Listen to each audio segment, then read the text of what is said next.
ونعوذ بالله من شرور أنفسنا ومن سيئات أعمالنا من يهده الله فلا مضل له ومن يضلله فلا هادي له ونشهد أن لا إله إلا الله وحده لا شريك له ونشهد أن سيدنا محمدا عبده ورسوله أما بعد فأعوذ بالله من الشيطان الرجيم بسم الله الرحمن الرحيم إنا أعطيناك الكوثر فصل لربك وانحر إن شانئك هو الأبتر.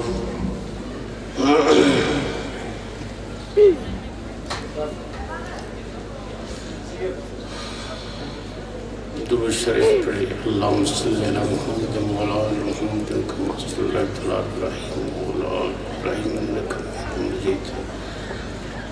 اللہم بارک علی محمد وعلی آل محمد کما بارکت علی ابراہیم وعلی آل ابراہیم انک حمید مجید.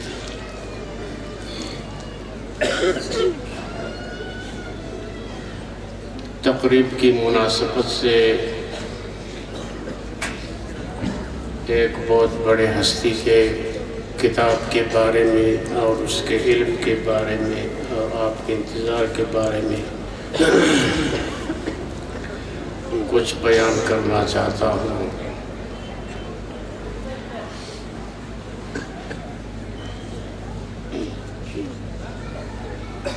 آپ کے سامنے جو کتاب موجود ہے اصحُ الکتب بعد کتاب اللہ، قرآن مجید کے بعد سب سے صحیح ترین جو کتاب آپ کے سامنے رکھی ہوئی ہے صحیح بخاری شریف. آپ یہ نہ سمجھ لیں کہ صرف بخاری شریف کو آپ نے پڑھ لیا. بخاری شریف میں جو احادیث ذکر ہے حافظ ابن حجر کے کہنے کے مطابق 9000 سے زائد احادیث ہے. اس کی تعداد میں محدثین حضرات کا اختلاف ذکر ہے. 7500 سے بعض حضرات نے اس کو شمار کیا ہے. صحاح ستہ کی تمام حدیثوں کو اگر ملایا جائے 30,000 سے زائد احادیث آپ نے پڑھ لیا ہے. ابو زید مروزی کا واقعہ پیش کرنا چاہتا ہوں. مطاف میں سویا ہوا ہے. جناب نبی کریم صلی اللہ علیہ وسلم کو خواب میں دیکھ لیا، زیارت حاصل ہو گئی. آپ علیہ السلام نے فرمایا کہ آپ میری کتاب کو کیوں نہیں پڑھتے؟ تو ابو زید مروزی نے کہا کہ اے جناب نبی کریم صلی اللہ علیہ وسلم، آپ کی کون سی کتاب ہے؟ جناب نبی علیہ السلام نے فرمایا کہ صحیح بخاری میری کتاب ہے، اس کو پڑھا کرو. میں اپنا واقعہ آپ کے سامنے پیش کرنا چاہتا ہوں. ایک عبدال میرے پاس آیا اور اس نے کہا کہ اپنے سارے حالات کو بیان کر کے مخصوص حالات میں سے ایک حال پیش کیا. میں نے جناب نبی کریم صلی اللہ علیہ وسلم کو خواب میں دیکھ لیا اور زیارت حاصل ہو گئی. جناب نبی کریم صلی اللہ علیہ وسلم سے میں نے دریافت کیا اور درخواست بھی کیا کہ اے نبی کریم صلی اللہ علیہ وسلم آپ میرے لیے شفاعت فرمائیں گے یا نہیں فرمائیں گے؟ تو جناب نبی علیہ السلام نے فرمایا کہ میں آپ کے لیے شفاعت نہیں کروں گا۔ وہ کہا کہ میں اتنا چیخا جس کا کوئی حد نہیں۔ پھر میں نے درخواست کیا جناب نبی علیہ السلام آپ شفیع المذنبین ہیں اور سارے کائنات آپ کے انتظار میں اولین آخرین آپ کی شفاعت کے بارے میں ہوں گے، آپ میرے لیے شفاعت نہیں فرمائیں گے؟ میں بہت افسوس کر رہا ہوں، اس کی کیا وجہ ہے؟ تو جناب نبی کریم صلی اللہ علیہ وسلم نے فرمایا کہ آپ میری شاگرد نہیں، آپ میری شاگرد نہیں۔ میں نے کہا اے نبی علیہ السلام کس طرح ابھی میں آپ کا شاگرد ہونا چاہتا ہوں؟ فرمایا جاؤ صحیح بخاری کو لاؤ، وہ افضل مجھ سے بات کر رہا ہے۔ میں فوراً اٹھا، تلاش کیا، اچانک ایک آدمی کو دیکھا کہ اس کی ہاتھ میں کتاب صحیح بخاری موجود ہے۔ فوراً میں نے اس کو کہا کہ مجھے دے دو۔ ایسا معلوم ہو رہا تھا کہ وہ میرے انتظار میں کھڑا ہے۔ صحیح بخاری اس نے مجھے دے دیا۔ میں فوراً آ کر کے جناب نبی کریم صلی اللہ علیہ وسلم کے خدمت میں پیش کیا۔ آپ علیہ السلام نے مبارک کھول کر کے سب سے پہلی حدیث انما الاعمال بالنیات مجھے پڑھایا۔ پھر جناب نبی کریم صلی اللہ علیہ وسلم نے فرمایا کہ ابھی آپ میرا شاگرد ہو گیا، میں آپ کے لیے سفارش کروں گا۔ میں نے اس کے اس خواب کا تعبیر پھر یہ کر لیا کہ اصل میں صحیح مسلم علامہ نووی نے جلد اول کتاب الایمان میں جناب نبی کریم صلی اللہ علیہ وسلم کے یہ جو کڑے ہیں احادیث میں جو شفاعت، یہ جو ساتھی کھڑے ہیں بیٹھ جائے، گزارش یہ ہے کہ جہاں بھی عوام الناس کھڑے ہیں بیٹھ جائے۔ یہاں پنڈال بڑھ چکا ہے، مسجد کا سین بڑھ چکا ہے، جدھر آپ کو جگہ ملتی ہے وہیں پر تشریف رکھی ہے۔ حضرت شیخ صاحب کا بیان جاری ہے، پرسکون ہو کر سنیے، مستفید ہو کر جائیے، یہاں سے بیٹھ جائے۔ یہ جو رضاکار کھڑے ہیں آپ کو خواہ بخواہ نشو نما کے لیے کھڑا نہیں کیا گیا ہے، آپ انہیں سنبھالیں، جو بیٹھتا نہیں ہے ان سے نمٹ لیں۔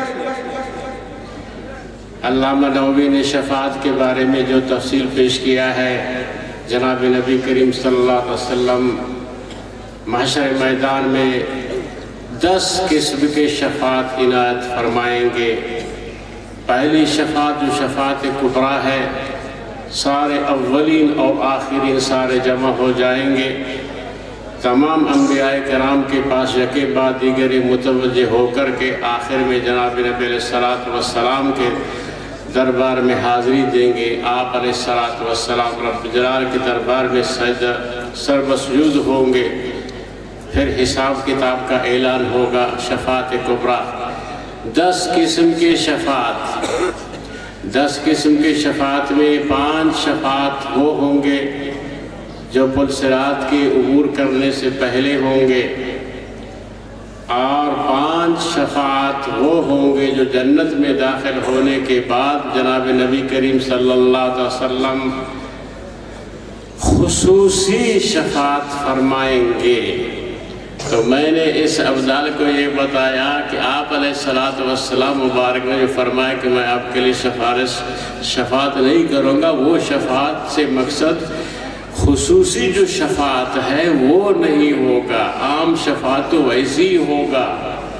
ابھی آپ جناب نبی کریم صلی اللہ علیہ وسلم کے شاگرد ہو گئے، جناب نبی علیہ السلام نے فرمایا کہ آپ کے لیے شفاعت کروں گا، یعنی خصوصی شفاعت کے جو جنت میں درجات ہوں گے، آپ علیہ السلام خصوصی شفاعت کر کے ہر جو متبع ہوگا اس کے درجے کے بارے میں کہ اس کو فلان درجہ دیا جائے۔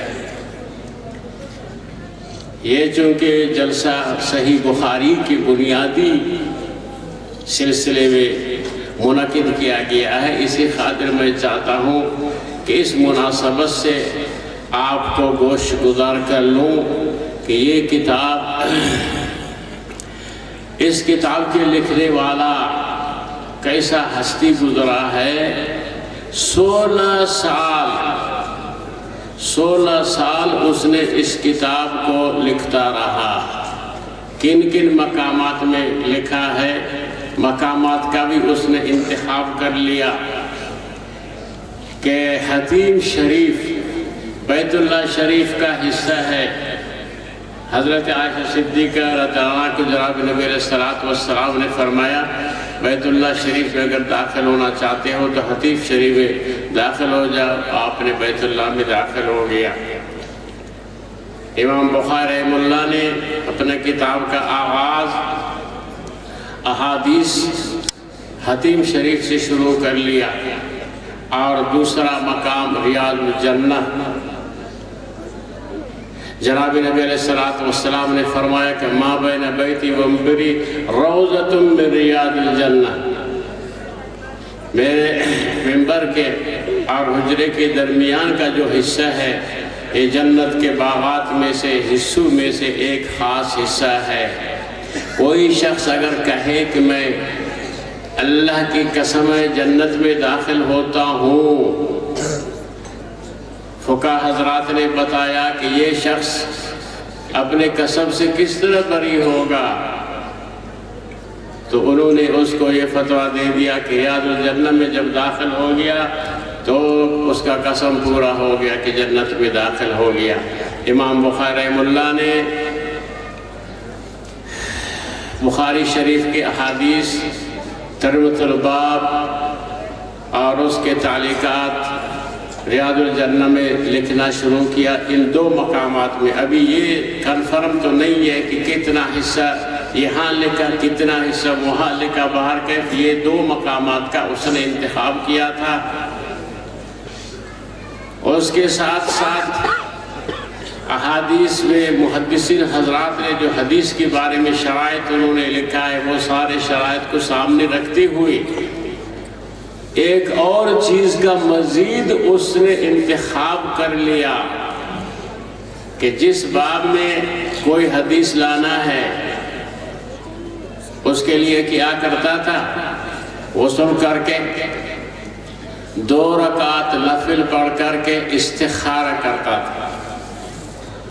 استخارے میں جناب نبی کریم صلی اللہ علیہ وسلم سے پوچھتا تھا کہ اے نبی علیہ السلام یہ حدیث میرے ذہن میں آ رہا ہے اور اس حدیث کو اس باب میں مناسب میں سمجھتا ہوں، اس میں درج کروں یا نہ کروں۔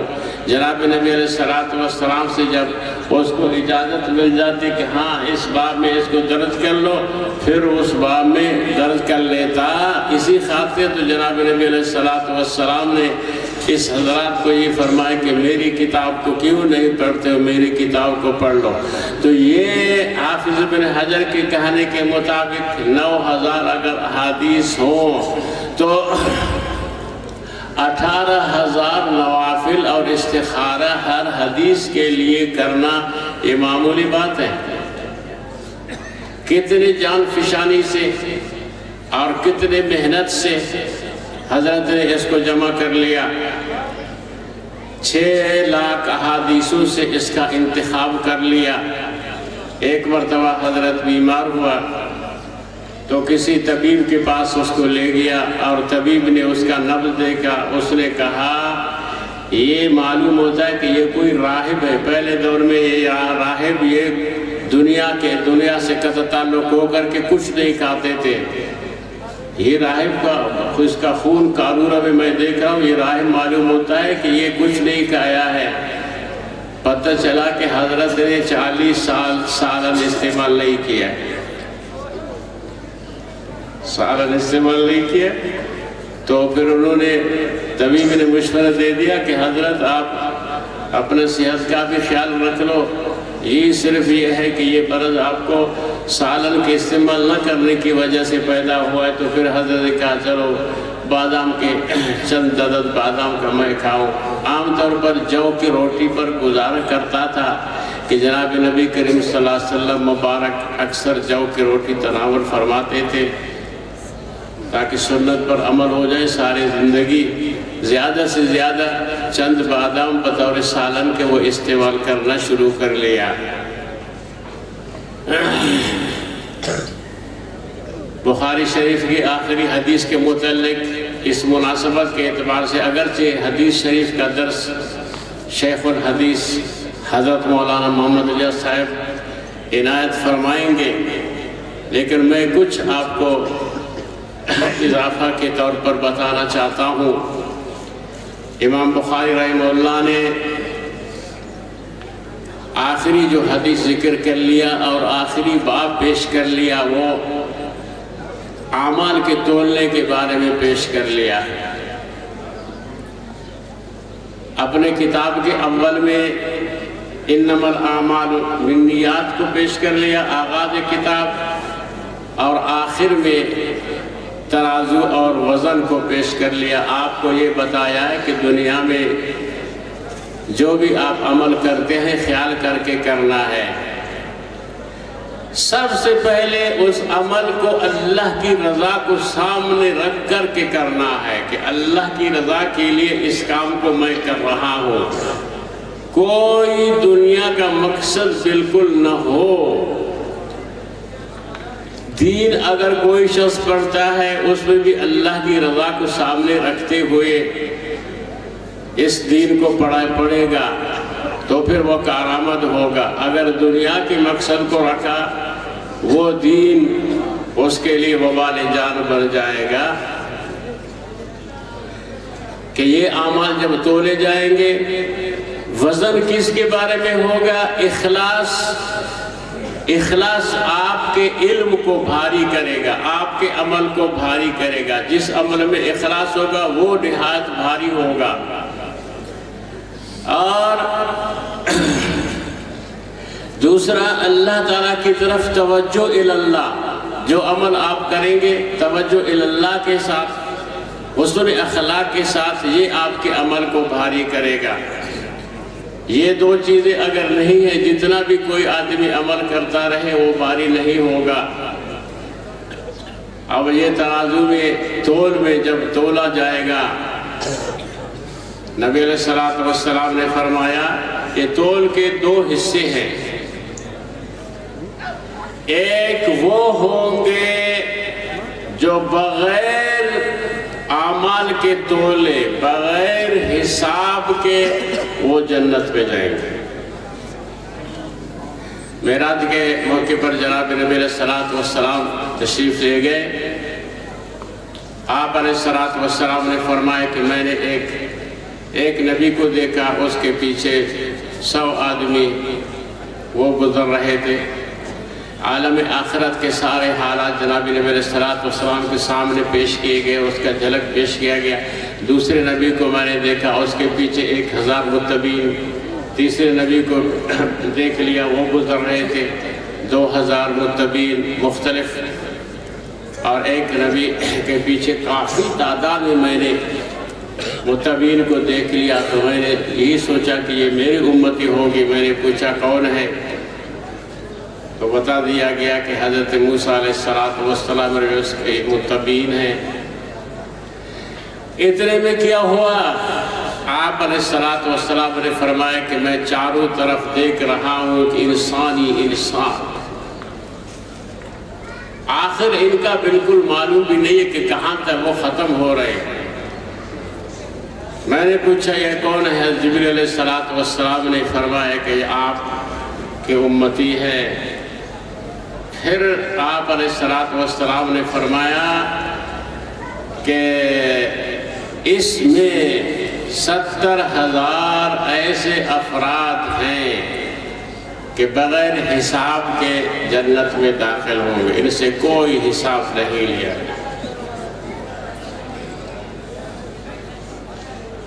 آپ علیہ السلام جب اس حدیث کو بیان فرمایا، اپنے کلام کو پہ حجر شریفہ میں داخل ہو گئے، تو بعض صحابہ کرام اس کے بارے میں غور فکر کر رہے تھے کہ یہ 70,000 بغیر حساب کے کون ہوں گے؟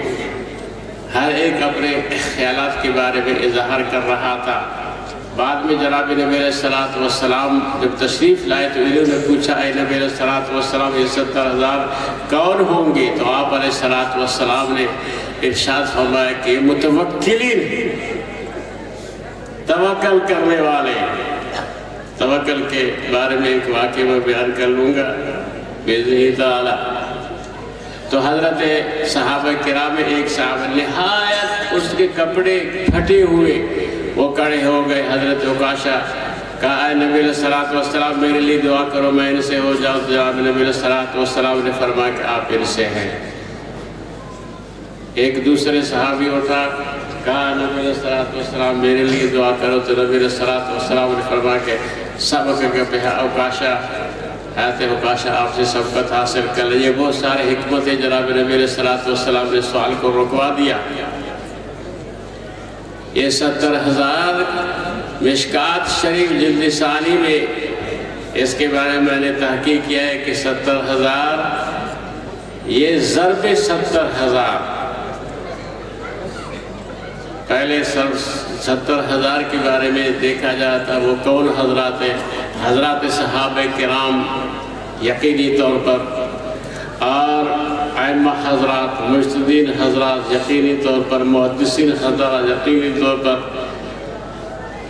بعد میں پھر اس کے ساتھ اس کو جب ضرب دیا گیا 70,000 کو 70,000 کے ساتھ، کافی تعداد بن جاتے ہیں کہ یہ ان حدیث کے پڑھنے والے حضرات کے متعلق پیش کیا جا رہا ہے، بغیر حساب کے یہ جنت میں داخل ہوں گے۔ اور دوسرا یہی مشکات شریف میں آپ نے حدیث پڑھا ہے، نبی علیہ السلام نے فرمایا کہ جو شخص پابندی کے ساتھ تہجد کی نماز پڑھتا ہے، اعلان ہوگا معاشر میدان میں، اعلان ہوگا کہ اٹھ جاؤ، جنہوں نے تہجد نماز پڑھا ہے پابندی کے ساتھ، خال شاد نادر دور دور سے ایک ایک اٹھ جائیں گے۔ ان کے بارے میں بھی یہی کہا جائے گا کہ بغیر حساب کے جنت میں داخل ہو جاؤ، بغیر حساب کے۔ اور دوسرا جو گروہ ہے کہ ایسا گروہ ہوگا کہ بغیر حساب کے جہنم میں جائیں گے۔ ترمذی شریف میں حدیث ذکر ہے جلد ثانی میں، نبی علیہ السلام نے فرمایا کہ جہنم سے ایک لمبا سا گردن نکل آئے گا معاشر میدان میں، اتنا بڑا جثہ ہوگا کہ جثہ اس کا جسم جہنم میں اور گردن اس کا معاشر میدان میں، اور آنکھیں اس کے ہوں گے، زبان وہ بات بھی کر لے گا اور لوگوں کو کہے گا کہ مجھے اللہ تعالیٰ کی طرف سے آرڈر ملا ہے، فلان فلان فلان فلان لوگوں کو میں نگل لیتا ہوں۔ ان کو چن چن کر کے، نافرمانوں کو، شرک کرنے والے، کفر کرنے والے، اسلام کے خلاف منصوبہ بنانے والے، چن چن کر کے سارا اپنے پیٹ میں لے جائے گا جہنم میں۔ یہ بغیر حساب کی جہنم میں جائے۔ اس کے بعد پھر حساب شروع ہوگا، پھر ترازو کھڑا کیا جائے گا۔ وزن کرنے والا کون ہوگا؟ حضرت جبریل علیہ السلام کو مقرر کیا جائے گا کہ آپ لوگوں کے اعمال کو توڑ کر لیں، اور حضرت آدم علیہ السلام موجود ہوں گے۔ جناب نبی کریم صلی اللہ علیہ وسلم مبارک بزرگ حضرات نے بتایا حدیث شریف میں، جو انہوں نے تحقیق کر کے، کہ دنیا میں جو کام آپ کرتے ہو پہلے یہ سوچ لو کہ ادھر مجھے کھڑا ہونا ہے، آنکھوں سے گویا کہ میں دیکھ رہا ہوں کہ میرا حساب ہو رہا ہے، یہ عمل جو میں کر رہا ہوں کیا اس کا وزن ہوگا نہیں ہوگا، میرا کیا حال ہوگا، پھر اس کام کو کر لو۔ اندھا دھند کوئی کام نہیں کرنا ہے۔ آخرت میں ہر ذرے ذرے کے بارے میں آپ سے پوچھا جائے گا، اور تول میں یہ تول کیسا؟ اتنا بڑا جیسا کہ مشرق اور مغرب اتنا بڑا تھا. اور یہ تول اللہ تعالیٰ کی طرف سے ایک اللہ تعالیٰ کے اسماء حسنہ میں سے ایک اسم مقسط انصاف کرنے والا. ہر اسم ایک صفت ظاہر کرتا ہے. معاشر میدان میں جب انصاف کا ہوگا مقسط وہی صفت کا ظہور ہوگا. تول کے متعلق حضرت ابو ذر غفاری عنہ ایک مرتبہ جناب نبی علیہ السلام سے دریافت کر لیا کہ نبی علیہ السلام آپ نے کس طرح پہچان لیا کہ میں اللہ کا نبی ہوں؟ تو جناب نبی علیہ السلام نے فرمایا کہ میں مطاف میں موجود تھا، اتنے میں نے دیکھ لیا کہ ایک ترازو آسمان سے آیا اور 2 فرشتے اتر گئے. ایک فرشتہ فضا میں رک گیا اور دوسرا فرشتہ زمین پر اتر گیا. اور جو فضا میں رکا ہوا تھا اس نے اس دوسرے فرشتے کو بتایا کہ اس ہستی کو تولو. تو ترازو آسمان سے آیا تھا اور مجھے ایک پلڑا میں بٹھا دیا گیا اور دوسرے طرف سے 10 آدمی کو رکھ دیا، تولا گیا، میں بھاری ہو گیا. پھر کہا کہ 100 دوسرے پلڑے میں 100 آدمی رکھ لو، 100 آدمی رکھا گیا، پھر تولا گیا، میں بھاری ہو گیا. پھر اس نے کہا کہ 1000 آدمیوں کو رکھ لو، تو 1000 کو رکھا گیا، تولا گیا، میں بھاری ہو گیا. پھر اس نے اس کو کہا تمام انسانیت کو اگر تولو گے جناب نبی کریم صلی اللہ علیہ وسلم مبارک بھاری ہوں گے. اس وقت جناب نبی علیہ السلام نے فرمایا کہ میرے دل میں یقین آ گیا کہ میں اللہ کا نبی ہوں. یہ تول معمولی چیز نہیں ہے. وزنوا بالقسطاس المستقیم. ایک تو آپ یہ سمجھ رہے ہیں کہ دکانداروں کے پاس، فیکٹری کے پاس یہ تول ہوتا ہے. آپ ہر انسان کے ساتھ آپ کے ساتھ تول موجود ہے. آپ کے اعمال سارے تولے جائیں گے اور زبان سے جو بات آپ کرتے ہیں وہ سارے تولے جائیں گے.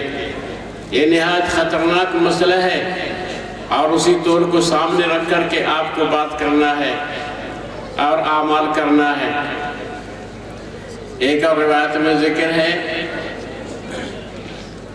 کہ معاشر میدان میں شہید کو لایا جائے گا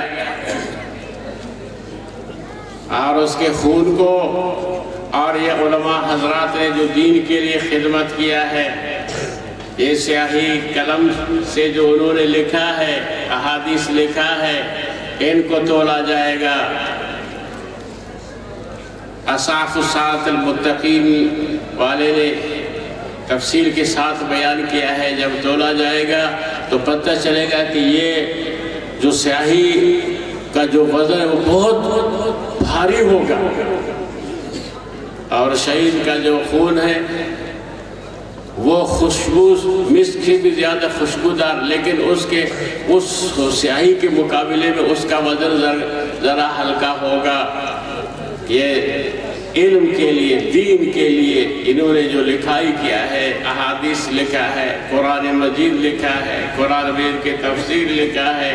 مجاہد بھی ان حدیثوں کو سن کر کے اس کو جذبہ پیدا ہو گیا، جہاد کے لیے روان ہو گیا. تو یہ سارا تول کا جو سلسلہ ہے وہ نہایت اہم ہے. ایک اور روایت میں ذکر ہے، یہ میں نے اس کے بارے میں تحقیق کر لیا کہ کوئی شخص نماز جنازے میں کسی کا حاضر ہو گیا، 1 قیرات اس کو ثواب ملتا ہے. اگر اس کے دفن میں حاضر ہو گیا 2 قیرات اس کو ثواب ملتا ہے. قیرات ایسا عام جو صرافوں کے پاس ایک وزن ہوتا ہے چھوٹا سا، ویسے قیرات چھٹا سا حصہ، درہم کے چھٹے حصے کو قیرات کہا جاتا ہے. اور ترازو اتنا بڑا ہے، اس کا پلڑا ایک مشرق میں اور دوسرا مغرب میں. یہ پھر ایک چھٹا درہم کا چھٹا ایسا کیا اس کا تولنا ہوگا؟ یہ تو بالکل نہ ہونے کے برابر ہو گیا. اس اشکال کی تحقیق میں نے کر کے خود اس کا جواب ترتیب دے دیا.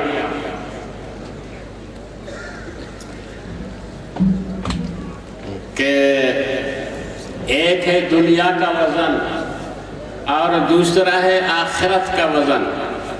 یہ میں آپ کو سمجھانا چاہتا ہوں. جیسا کہ دنیا میں احکامات علیحدہ اور آخرت کے احکامات بالکل علیحدہ ہوتے ہیں. اس دنیا کو آخرت کو دنیا پر آپ قیاس نہیں کر سکتے. ابھی معمولی یہی جو آپ بیٹھے ہوئے ہیں اور تقریباً یہ 1 بجے ہونے والا ہے. اب دنیا کا جو دن ہے وہ 24 گھنٹے ہے. یہ دنیا کا دن 24 گھنٹے. اور عالم برزخ کا جو مسئلہ ہے، عالم برزخ جو آنکھیں آدمی بند کر کے جب روان ہوتا ہے آخرت کو، اس کا دن کا کتنا ہوتا ہے؟ 50,000 سال. برزخ کا جو دن کا معیار ہے وہ 50,000 سال، کیونکہ وہ دوسرا عالم ہے. اور اس کے بعد جب حساب کتاب ہو کر کے جنت میں داخل ہوں گے، اس دن کا حساب کتنا ہوگا؟ معیار 1000 سال. دن وہی ہے، یہاں 24 گھنٹہ ہو گیا، بعد میں پھر 50,000 ہو گیا، بعد میں 1000 سال ہو گیا. یہ قیرات جو آپ نے حاصل کیا ہے، یہ دنیا میں تو درہم کا 1 چھٹا حصہ آپ کو نظر آتا ہے. یہ برزخ میں جب یہ بڑھتا ہے وہاں چونکہ مدینہ منورہ میں سب سے بڑا جو پہاڑ نظر آ رہا تھا، جناب نبی کریم صلی اللہ علیہ وسلم سے پوچھا گیا، اے نبی علیہ السلام قیرات کتنا کا ہوتا ہے؟ پوچھنے کا مقصد صحابہ کرام کا یہی تھا کہ عام قیرات جو بازار میں چلتا ہے وہ تو چھوٹا ہے. تو جناب نبی علیہ السلام نے فرمایا کہ مثل احد پہاڑ جیسا، یعنی احد پہاڑ کے برابر نہیں بلکہ اس جیسا، اس سے زیادہ بڑا ہے 1 قیرات. اب ایک عمل آپ نے صرف جنازے میں شریک ہو گیا، 1 پہاڑ ثواب کا آپ نے حاصل کیا. کسی کی دفن میں شریک ہو گیا، 2 پہاڑ آپ نے حاصل کر لیا. ترمذی شریف کے کتاب الزکوٰۃ میں آپ نے پڑھا ہے، جناب نبی علیہ السلام نے فرمایا اگر کوئی شخص 1 درہم رب جلال کے راستے میں خیرات کرتا ہے، 1 درہم، رب جلال اپنے دست قدرت میں اس کو پکڑ کر کے اس کو بڑھاتا ہے، احد کے پہاڑ سے زیادہ آخرت میں بڑھتا ہے. جب اس کے اعمال نامے میں اس کو تولا جائے گا، وہ حیران ہوگا کہ یہ کتنا بڑا ہوا ہے. اسی خاطر نبی علیہ السلام فرمایا کہ صحابہ کرام نے اگر آدھا کاسہ یہ صدقہ فطر کے حساب سے آدھا کاسہ جو آپ صدقہ فطر دیتے ہیں اس کی قیمت لیتے ہیں 250 300، نبی نے فرمایا کہ مد اس کا بھی 1/4 حصہ انہوں نے اگر خیرات کیا ہے، آپ اگر احد کے پہاڑ کے برابر خیرات کرنے کی برابر نہیں ہو سکتے، کیونکہ اتنا بڑھتا ہے، یہ آخرت کا درجہ ہے. تو آپ کے اعمال اس طرح بڑھتے ہیں، جو آپ عمل کرتے ہیں آخرت میں اس کا ثواب اس طرح بڑھتا رہتا ہے. سب سے آخر میں جو حدیث شریف آپ پڑھیں گے، صرف مختصر میں اس کو بیان کرنا چاہتا ہوں کہ سبحان اللہ وبحمدہ سبحان اللہ العظیم، یہ آپ کا ایسا عمل ہے. نبی علیہ السلام نے فرمایا کہ سبحان اللہ نصف المیزان، اس ترازو کے آدھے حصے کو بڑھاتا ہے. سبحان اللہ والحمدللہ تملان، وہ آسمان زمین کے سارے فضا کو اس کا ثواب بڑھاتا ہے. کیسا بڑا عمل ہے؟ رب جلال کے صفات اسماء، وہی صفات کا ظہور ہوگا اور آپ کے اعمال تولے جائیں گے. اس کے بارے میں آپ کو اس دنیا میں کوشش کرنا ہے. اور یہ میں آپ کو ابھی بتانا چاہتا ہوں کہ یہ طلباء حضرات ابھی الحمدللہ انہوں نے ایک کورس مکمل کر لیا. آخری حدیث جب انہوں نے پڑھ لیا اور ان کے سر پر ایک علم کا تاج رکھ دیا جائے گا۔ یہ صرف آپ سمجھتے ہیں کہ یہ کمپنی والے نے کوئی کپڑا بنایا ہے، یہ کپڑا نہیں ہے، ایک نہایت اہم تاج ہے علم کا اور بہت بڑی ذمہ داری ہے۔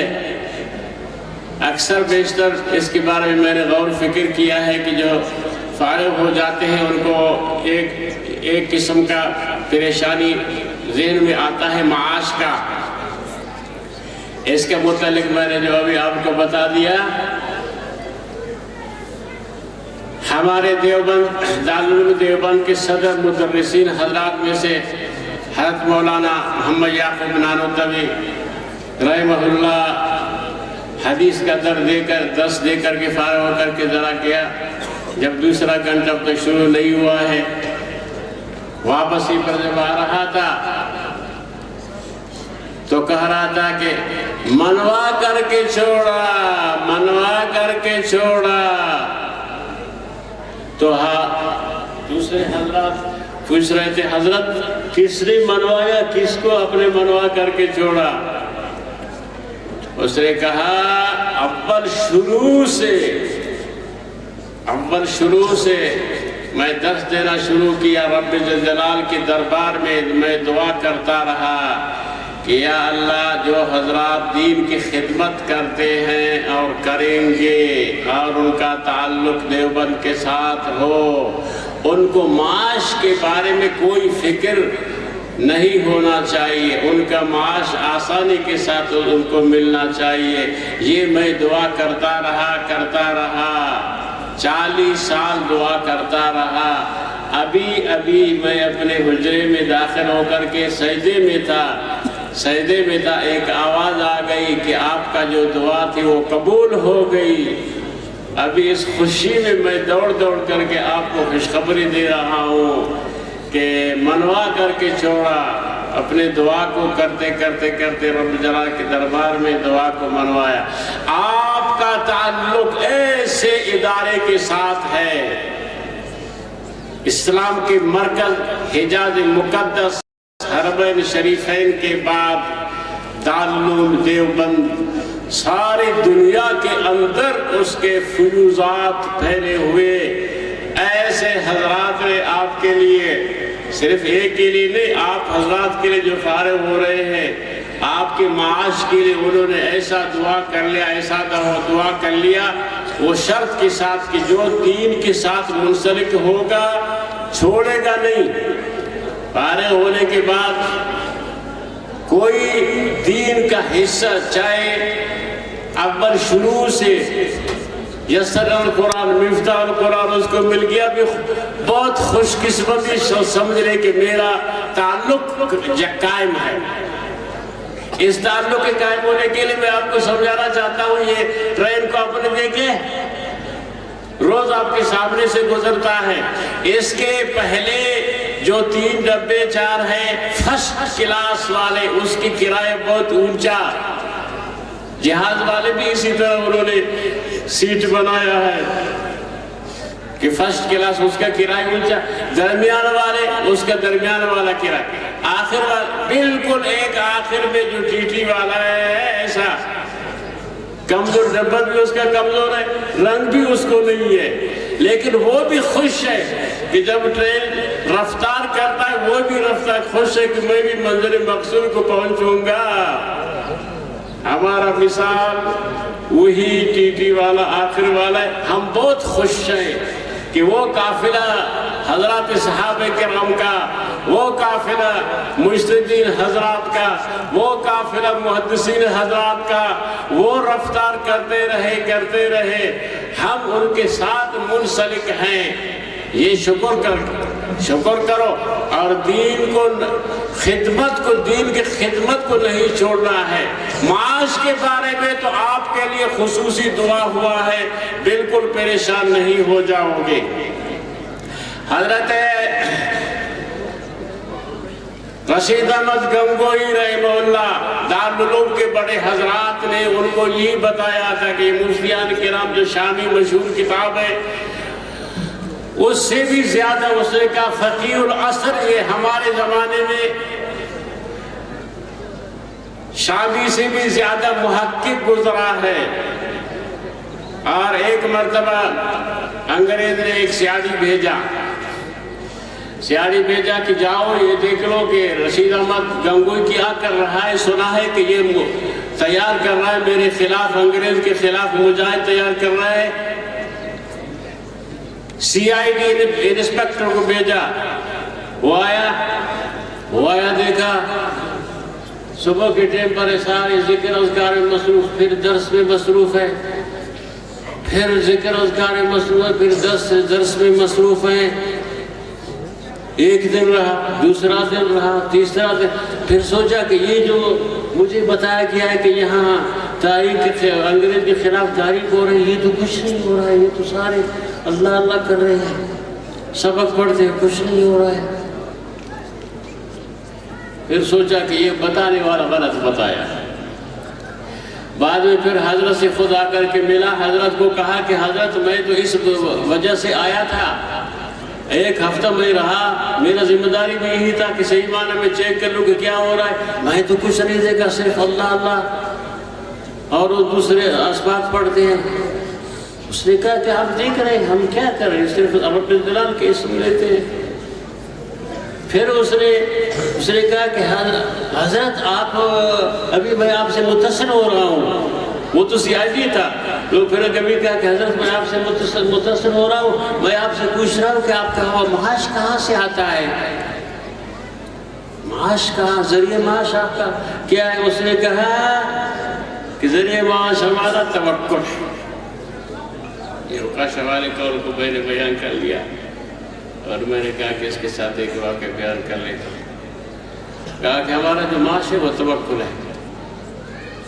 کہا صرف یہ حضرت یہ کون سا کمپنی ہے، توکل کون سا کمپنی ہے، اس میں کیا چیز بنتا ہے تاکہ میں خرید کر لوں، اور کتنا معاش آپ آرام سکون کے ساتھ۔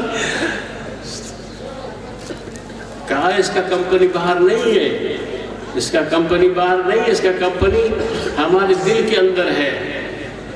کہا یہ میرے سمجھ میں آتا نہیں ہے۔ کہا بس ٹھیک، آپ کی سمجھ میں نہیں آتا ہے، بس آپ ہمارے ساتھ رہو، کوئی فرق نہیں پڑتا، پھر انشاءاللہ آپ کی سمجھ میں آئے گا۔ تو وہ چونکہ متصل ہوا تھا، علم کی برکت سے، حدیث کی برکت سے، اللہ کی برکت نورانیت سے 2 دن 3 دن مزید رہا۔ پھر آ کر کے کچھ نقدی پیسہ آ کر کے حضرت کو دے دیا، پیش کر لیا۔ حضرت نے کہا کہ یہ کیوں آپ پیش کرتے ہو؟ کہا کہ بس میرے دل میں سوچ آ گیا کہ ان کو کچھ دے دوں، ان کو کچھ دے دوں۔ تو حضرت نے کہا کہ دیکھو ابھی کمپنی آپ کی سمجھ میں آ گیا، پہلے آپ کی سمجھ میں نہیں آ رہا تھا کہ توکل کا کمپنی کدھر ہے۔ یہ جو دین کا خدمت کرتا ہے اخلاص کے ساتھ، یہ شرط اخلاص کے ساتھ، رب جلال دلوں کا مالک، مقلب قلوب، دلوں کو پھرانے والا، ہر شخص کے دل میں ڈالتا ہے کہ میرا کام دین کا ادھر ہو رہا ہے، جاؤ ان کو دے دو۔ تو وہ بیچارہ پریشان ہوتا ہے کہ میں نہ آپ نے چندہ کیا، نہ آپ نے کسی کو بتایا، بلکہ غیبی اللہ تعالیٰ کی طرف سے اس کے دل میں ڈالا کہ یہ آپ کا کمپنی وہی توکل ہے۔ وہ آ کر کے پیش کر لیا کہ بھئی حضرت یہ قبول کریں۔ میں آپ کو کیا بتاؤں، دوسرے ساتھیوں کا میں ٹائم لے رہا ہوں، پتہ نہیں کس نے آپ اختتام کر لیں گے۔ ہمارے طریقت کا شیخ عبد المالک، خواجہ عبد المالک قریشی رحمہ اللہ تعالی، چوک قریشی کے رہنے والا، میں اس سے بیعت ہوا، کافی عرصہ پہلے کا واقعہ ہے، ابھی آپ کے سامنے اس مناسبت سے پیش کرنا چاہتا ہوں اور لطف بھی محسوس کر رہا ہوں۔ حضرت نے بتایا کہ فضل علی قریشی کا میں خلیفہ تھا اور مجھے علم اتنا زیادہ نہیں تھا، اور حضرت نے کہا کہ آپ ایسا کرو، میرے بھیڑ بکریاں ہیں، آپ جاؤ چراؤ، اور یہ ذکر اذکار کا کچھ ذکر مجھے بتا، پہلا سبق بتائے، دوسرا سبق بتائے، بس جاؤ بھیڑ بکری چراؤ۔ میں بھیڑ بکری جا کر کے چراتا تھا اور بہت زیادہ چراتا تھا اچھی جگہ پر، اور پھر علیحدہ گھاس بھی ان کے لیے جمع بھی کرتا تھا کہ رات کو بھیڑ بکری وہ کمزور بھی نہ ہو جائے، حضرت کے لیے کوئی دودھ کا انتظام ہو، تو کچھ بوجھ بھی اٹھا کر کے گھاس کا لاتا تھا۔ چلتے چلتے چند وقت گزر گیا، حضرت نے مجھے بٹھا کر کے سارے مریدین حضرات سب تھے، کہا کہ رب جلال کی طرف سے میرے دل میں القاء ہوا ہے کہ ابھی اس کو میں خلافت دینا چاہتا ہوں۔ عبد المالک، میں نے آپ کو خلافت دے دیا، میں آپ کو نہیں دے رہا ہوں، رب جلال کی طرف سے میرے دل میں آیا ہے، اجازت دی۔ پتہ نہیں میں اتنا رویا، میں اپنے سمجھ رہا کہ میں کچھ نہیں ہوں، حضرت مجھے خلیفہ مقرر کر لیا، بس میں پھر وہ بھیڑ بکریوں کی خدمت میں مصروف رہا کہ کہاں جاؤں۔ 1 سال گزر گیا تو ایک مرتبہ میں بیٹھا ہوا تو حضرت نے کہا دیکھو جاؤ، میں نے خلافت دے دیا، ورنہ نہیں جاتے ہو، کام نہیں کرتے ہو تو خلافت کو میں صرف کرتا ہوں، چھین لیتا ہوں، بس ابھی جاؤ۔ بارکہ پھر میں سوچا کہ حضرت چونکہ بہت غصہ کر رہے، میں واپس گیا اپنے علاقہ، خلافت مل گیا، علاقہ آ گیا، کچھ نہیں ہے، اور گھاس پر ہم گزار کرتے ہیں، پتی، درختوں کی پتی اور گھاس پر۔ کیا ہوا، اس نے حضرت نے کہا کہ میں باوضو آپ کو بتا رہا ہوں، اور پھر وہ جگہ ہمیں دیکھی تھا، اس جگہ کو میں نے دیکھا ہے، بیٹھک حضرت کے بیٹھک کے سامنے تھا۔ کہا کہ چند وقت گزر گیا، میں پریشانی کے عالم میں تھا، معاش کا مسئلہ بہت خطرناک تھا، کبھی فاقہ ہوتا تھا، کبھی کھانا ہوتا تھا، کبھی بالکل ہوتا ہی نہیں تھا، ہفتوں کے ہفتے۔ تو اتنے میں حضرت کا ایک مرید آیا اور ایک تھیلی، اتنا معمولی مختصر سا تھیلی لایا گندم کا، مکمل بوری بھی نہیں تھا، وہ لایا اور کہا کہ حضرت فضل علی قریشی رحم اللہ نے آپ کے لیے بھیجا ہے، آپ کے لنگر کے لیے بھیجا ہے۔ میں حیران ہو گیا کہ میرا لنگر کدھر ہے، میں تو ابھی فاقہ سے پریشان ہوں، لنگر میں تو بہت زیادہ خرچہ بھی آتا ہے۔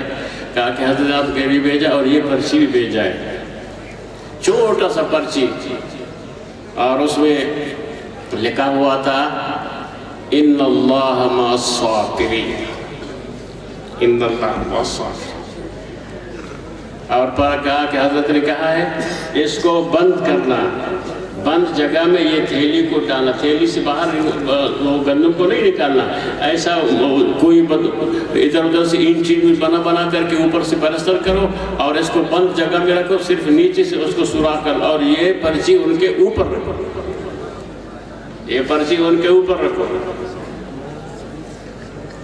اور حضرت نے ہمیں بتا یہ ہے، یہ وہ میں نے اس کو دیکھ لیا کہ یہ جگہ بیٹھے کے سامنے وہ اوپر والا ایک جگہ تھا، نیچے سے ایک سوراخ تھا، اور سوراخ میں معمولی ایک چیز اس نے بند کیا تھا۔ کہا کہ بس ہم ان سے وہ نیچے سوراخ کیا تھا، اس سے ہم گندم نکالتے تھے۔